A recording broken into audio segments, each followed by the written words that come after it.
लोलाब के नौजवान की बात करते हैं, उस नौजवान की बात करते हैं जो साइकिल पर सवार होकर मुक़द्दस सफ़र की तरफ रवा दवा हैं, सऊदी अरब की तरफ रवा दवा हैं, जहां पर वो उम्रा की अदायगी करेंगे।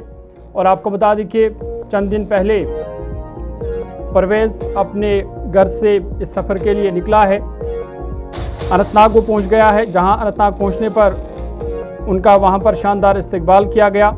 ये मुक़द्दस सफ़र 8 ममालिक से गुजरकर वो सऊदी अरब पहुंचेंगे, वहां पर उम्रा की अदायगी करेंगे। लेकिन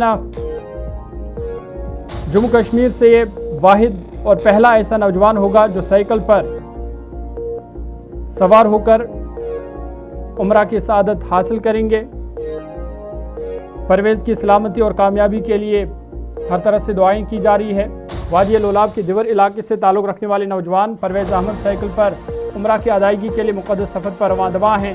परवेज़ चंद रोज़ कबल अपने आबाई इलाके दिवर से साइकिल पर रवाना हुए थे और अब अनंतनाग को पहुँच गए हैं। लगभग अब तक 200 किलोमीटर का सफ़र उन्होंने साइकिल पर तय किया है। अनंतनाग पहुँचने पर मकामी लोगों ने उनका वालिहाना इस्तकबाल किया और उनके जज्बा ईमानी को सराहा। इस मौके पर लोगों ने कहा कि परवेज़ का इस सफ़र न सिर्फ काबिल तहसीन है बल्कि नौजवानों के लिए भी एक मिसाल है। मकामी अफराद ने परवेज़ से अपील की कि वो खाना काबा पहुँचकर उनके साथ साथ पूरी उम्मत मुस्लिमा के लिए खुशूसी दुआएँ करें। परवेज़ अहमद का कहना है कि वो गुज़िश्ता 4 साल से इस सफ़र के बारे में सोच रहे थे और रमज़ान मुबारक में तहज्जुद के वक्त उठकर इस मकसद के लिए दुआएं मांगते रहे। उन्होंने बताया कि घर वालों को इस सफ़र पर रजामंद करने में भी काफ़ी वक्त लगा, काम मिलाकर वालिदैन ने उन्हें इजाज़त दे दी और अब वो अपने मुक़द्दस सफ़र पर रवाना दवा हैं। परवेज़ जम्मू कश्मीर से साइकिल पर उम्रा की अदायगी के लिए सफ़र करने वाला पहला नौजवान बन गया है। अपने सफ़र के दौरान वो तकरीबन 8 ममालिक से गुजरते हुए सऊदी अरब पहुँचेंगे, जहाँ खाना काबा में उम्रा की अदायगी करेंगे। मुकामी लोगों ने परवेज़ की सलामती, कामयाबी और सफ़र के बहिफाज़त तकमील के लिए नेक ख्वाहिशात और दुआओं का इजहार किया है।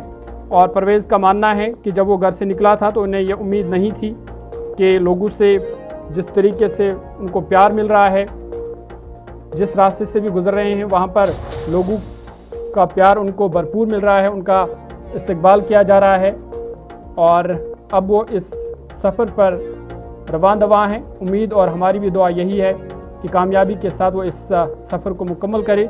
परवेज़ ने क्या कुछ कहा, उनकी ज़ुबानी सुनते हैं। मैं बहुत शुक्रगुज़ार हूँ अनंतनाग के लोगों का। मैंने ये सोचा नहीं था मेरा इतना अच्छे तरीके से इस्तकबाल होगा। बाकी इंशाअल्लाह अनंतनाग के लोगों से यही इल्तिजा की जाती है कि मेरे हक़ में दुआ करें ताकि मेरा जो ये सफ़र है वो बआसानी से तय होना चाहिए। इंशाअल्लाह ख़ुसूसन जब मक्कातुल मुकर्रमा या मदीना शरीफ में जाके रोज़े रसूल सल्लल्लाहु अलैहि वसल्लम में पहुँचूँगा तो इंशाअल्लाह ख़ुसूसन अनंतनाग बल्कि पूरे कश्मीर की तरफ से वहाँ पे जाके इंशाअल्लाह सलाम पेश करूँगा। कितने महीनों का तकरीबन रहेगा मेरा 6 महीने का सफ़र रहेगा। ये 8 मुल्कों की राइड रहेगी। पहले तो अपना हिंदुस्तान हो गया, जो मेरी राइड स्टार्ट हुई है वो कुपवाड़ा के एक छोटे से गाँव देवर से स्टार्ट हुई है। ये राइड जो मेरी अख्ताम हो जाएगी वो हो जाएगी दिल्ली। फिर दिल्ली से मुझे कज़ाकिस्तान के लिए जाना पड़ेगा। फिर कज़ाकिस्तान से मेरी जो साइकिल का फिर से सफ़र स्टार्ट होगा तकरीबन 7,500 किलोमीटर। वो फिर साइकिल से होगा, फिर कज़ाकिस्तान के बाद उज़्बेकिस्तान आएगा, तजाकिस्तान आएगा, अफ़गानिस्तान है, ईरान है, यूएई, सऊदी अरब।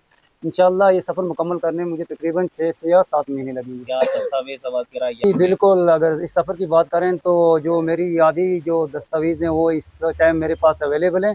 बाकी इंशाअल्लाह अल्लाह तबारक व तआला ने चाहा तो जब मैं उन मुल्कों में पहुँचूँगा वहाँ पे जाके बाकी जो फ़ॉर्मेलिटी है वो इंशाअल्लाह पूरी करूँगा। कैसे ज़हन में है? जी बिल्कुल, मैंने जैसे अभी बताया मैं ये सफ़र जो है वो 2023 में करना चाहता था, लेकिन कुछ हेल्थ इश्यूज़ की वजह से उस टाइम नहीं कर पाया। लेकिन अल्लाह तबारक व तआला का एहसान हुआ, इस रमज़ान में मैंने अल्लाह तबारक व तआला से हर टाइम दुआ मांगी। मुझे लगता है अल्लाह तबारक व तआला ने मेरी उन्हीं में से कोई एक दुआ कबूल कर ली और मुझे इंशाअल्लाह 10 तारीख को अपने घर से रवानगी का मौका